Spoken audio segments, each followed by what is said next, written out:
about to give you the quickest supersonic breakdown of liquidity and supply and demand. So concentrate and lock in because I haven't got long. So what we're looking for initially in our strategy is a short, sharp move up like you see here from the zone. Now we don't draw the zone just yet because we need some more confirmation later on, but this is why the zone works really, really well. When price leaves a zone this fast, that's your clue. It usually means there's low volume and big imbalance, and that's exactly why this zone works, because think about what has to happen in order for price to sprint away this quickly. There wasn't enough time for orders to exchange, so if the buyers dramatically overwhelm the sellers, we get this big move up, and vice versa. If the sellers dramatically overwhelm the buyers, we get a big dump, and that would be a sell position. But either way, not much trading has actually taken place inside this zone. So low volume inside the zone means there's loads of unfilled orders that are likely still sitting there. So when price comes back at a later date, but we get more on that in later, that's why we get such a sharp rejection. So if you think about institutional traders and banks, they trade with such large positions that if price moves away too quickly, they can't always fill their orders all in one go. So there's still, it basically creates like a vacuum of unfilled orders sitting here. So when price returns later, all those rest of the orders get tagged in. And that's why we're looking for a short, sharp move up first. Now, once we have that, we're looking for a retracement.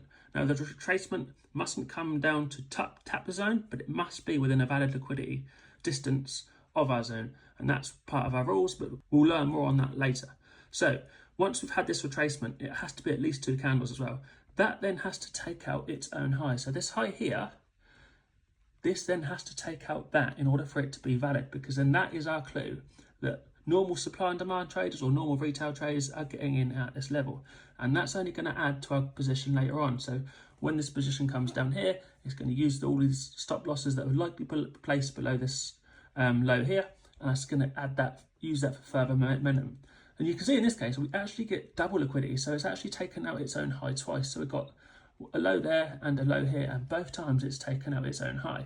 So once we've done that, we then want to start to see price making its way down to our zone.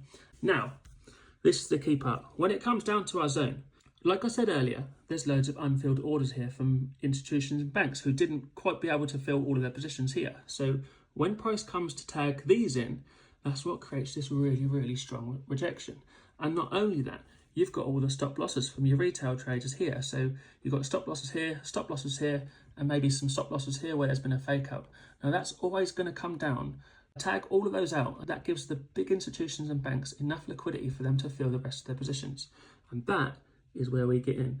We look for our valid entry. Again, I'm not going to go into that just yet. And then we'll simply ride the wave.